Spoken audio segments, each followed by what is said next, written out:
Hey Internet, welcome to my first book review. Now, I know what some of you may be thinking. This is a show primarily about tripping and traveling. Um, I always felt like the world of books was intimately linked with the world of traveling and even tripping. Um, because when you're traveling, there's nothing better than sitting down with a good book. You have plenty of time with yourself. Books often, just like traveling, tripping, they help you assimilate like a foreign experience, and they can also be tools to help you break free of cultural conditioning. In fact, my fascination with traveling and reading came at the same time after like my second psychedelic trip. So I thought it would be a good idea to start reviewing some books. The other reason for this is I read a lot of books and no one fucking reads anymore, so I don't have anyone to share this stuff with, so at least I could just pretend I'm talking to people, discuss some cool stuff, and maybe, who knows, someone will see this and suggest some other cool books for me to read. So, for episode 1, I thought I would start with Aghora, At the Left-Hand Path of God. I chose this book because I was recently traveling India, and I've always had a fascination with the Aghoris. What are the Aghoris, you may ask?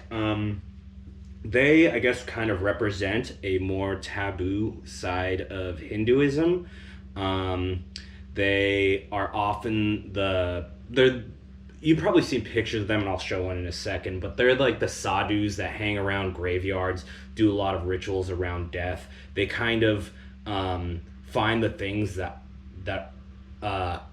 modern culture finds repulsive and just dive super deep into it.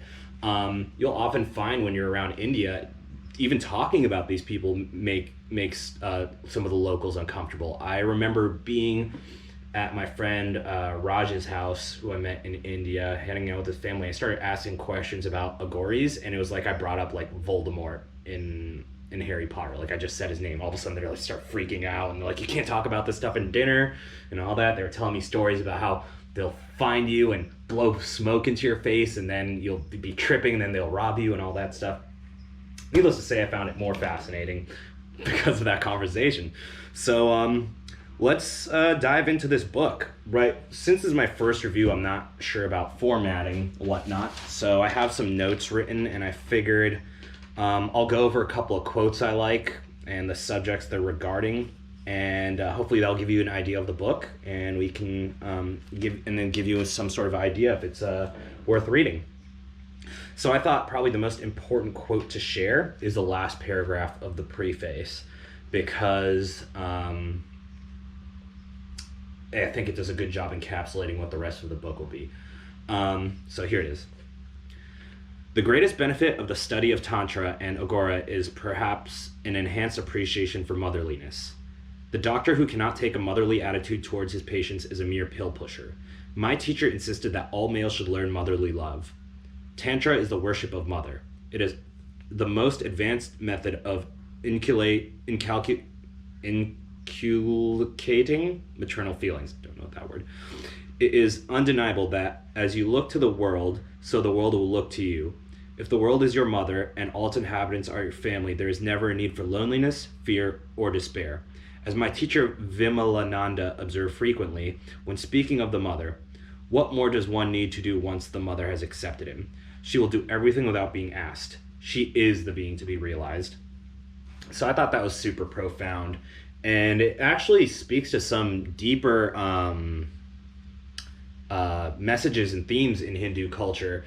For example, I've been told many times that the worship of cows is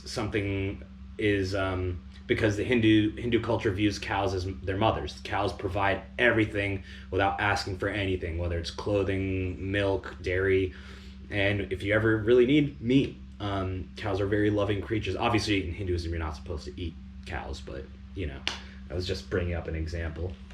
So let's go into some different quotes. So Aghoris are known to hang out in graveyards a lot. They'll make trinkets out of the bones. They'll meditate on the fresher a corpse, the better it is for meditation. So they'll often hang out around. In literally the most annoying of fashions, my camera got out of power right when I was on a roll, so excuse the rough cut here. I believe last we were talking about smashan, and another thing you're gonna have to excuse me on, despite being Indian, my pronunciation of these Vedic Hindi Sanskrit terms is abysmal. Anyway, so we're talking about the smashan. Aghoris that's pretty much the favorite hanging place / meditating place for Aghoris. They do this because they're closer to death. They like to, the fresher the body is, the better it is for meditation, because it's still got energies from both. Aghoris think they can release people from the cycle of karma and being reborn and all that, cycle of reincarnation, by meditating on a fresh dead body. So that person that they meditate on is free from that cycle, according to their beliefs. If we go a little further, we'll go to Rananabandha. I believe that's similar to like your karmic path, the path that you're set to, that you should be striving to achieve in your lifetime. And it starts with a kind of thing, a little phrase that I liked: cause is effect concealed and effect is cause revealed. Pretty simple, but I thought that was cool. We'll go to later on in the book, so now we're about halfway or so, and there's another quote.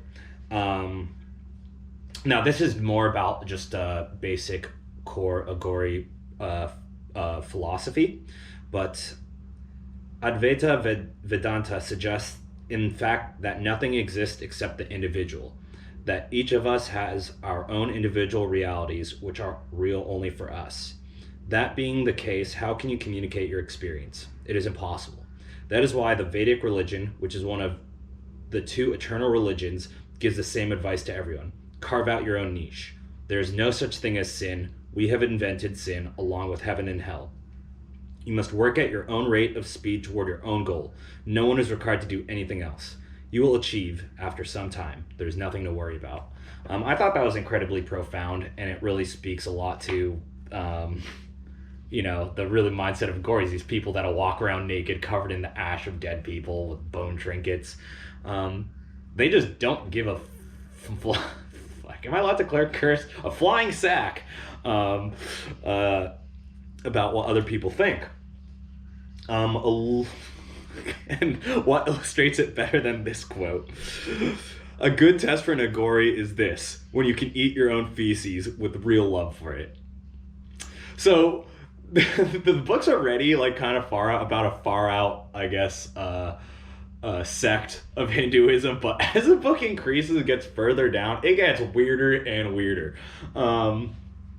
So let's move from feces to spirits. This part talks about various kinds of spirits, and it's hard to really convey the information of this chapter without reading the whole thing, but here's a little snippet. Here it's talking about yakshinis. These are different spirits you can work on to learn from and whatnot. Yakshinis can teach you as well, but if you really want to learn, you should go to Gandharvas, Kinnaras, and Vidyadharas, the celestial musicians, dancers, and pundits. These are much higher than ordinary spirits, and they can teach you their arts if they become pleased with you. I don't know, that resonated with me because it'd be kind of awesome to summon some musician spirits into the spot and have a jam with them. And let's get to the good stuff, right? Let's get to sex. The real good stuff.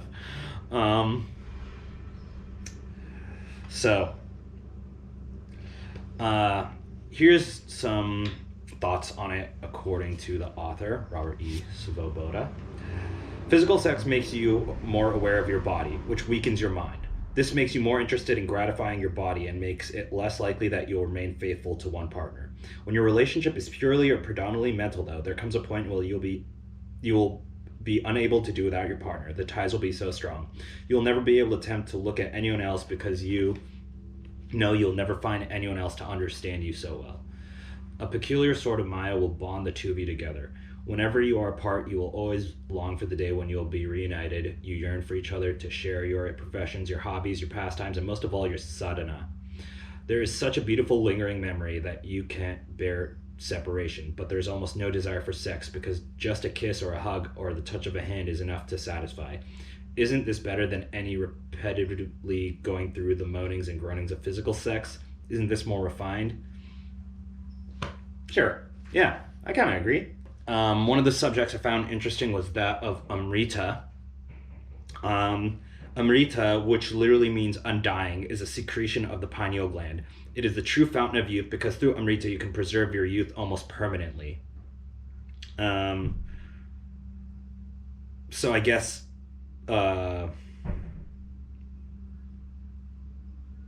Amrita is some sort of potion that can be extracted from various ingredients that strengthen the secretions of your pineal gland, which lead to preserved youth, which is really cool. I can't verify these are the Aghoris talking about this, but another part later on in the same chapter.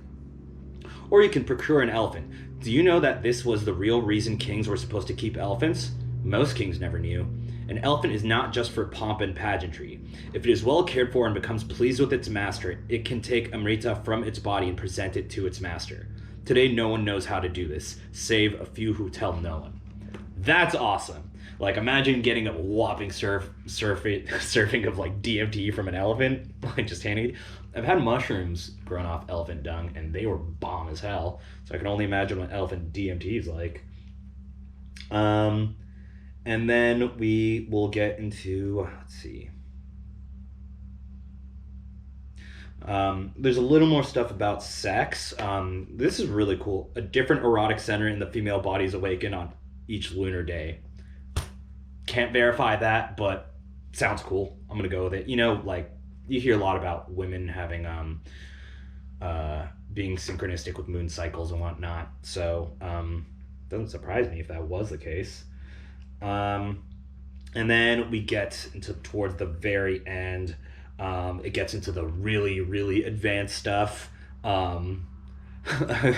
Also, for example, it starts getting into how some Aghoris train to suck mercury, just suck things in via their penis. So what they would do is go up to like puddles of mercury and suck it in their body via their penis. And apparently, if you've trained your body to hold in this mercury, it elevates you to like this state of consciousness that is so far beyond what we know, and it's supposed to be pretty rad. I don't know if I'm going to try that one. If any of you guys want to try it, go right ahead. Just don't say I told you to do it. And then lastly, we'll get into something called Vajroli. Let me see if I can explain. Vajroli is only the beginning. After Vajroli, there's Rajoli, Sahajoli, Amroli, and Guapya. But no one knows about Guapya except Lord Shiva himself. These techniques are very difficult to describe in words and can be practiced only when two partners can leave their bodies at will. The Vedantis talk about Amta Krida Atma Rati Atma Matunam, meaning love, play, eroticism, and the sexual union of the universal soul, but they don't understand the true meaning of it. What happens is the male must enter the female's body with his subtle body and vice versa. The man will be able to feel the spasms his mate undergoes as each erogenous zone is ignited, and she can do the same thing in his body. They born thoroughly enjoy each other's play before final coitus occurs. So I guess it's just unification of your actual souls, but done in a physical setting. As I said, it gets far out, and this book was honestly a bank of knowledge. I really do recommend it if you are into mysticism or the occult in any sort, or just really into Hinduism, if Hinduism fascinates you. I was traveling India, so I thought this would be good to pick up. Unfortunately, I didn't meet any Aghoris because I didn't end up going to Varanasi. Saving that for another time. But, and you know, between all this information, I'd say one of the coolest things about it as well is it comes with a glossary at the end. So if there's a bunch of Sanskrit terms you don't understand or are having trouble grasping, just feel free to look at the glossary. I don't want to give this book a rating out of 10. I'm not sure if I do that, but I would say I definitely recommend it. It is a good read, and I think it was an awesome one to start my first book review with. So I hope you enjoyed. I hope this wasn't too long and annoying. Take care, and I'll see you all soon.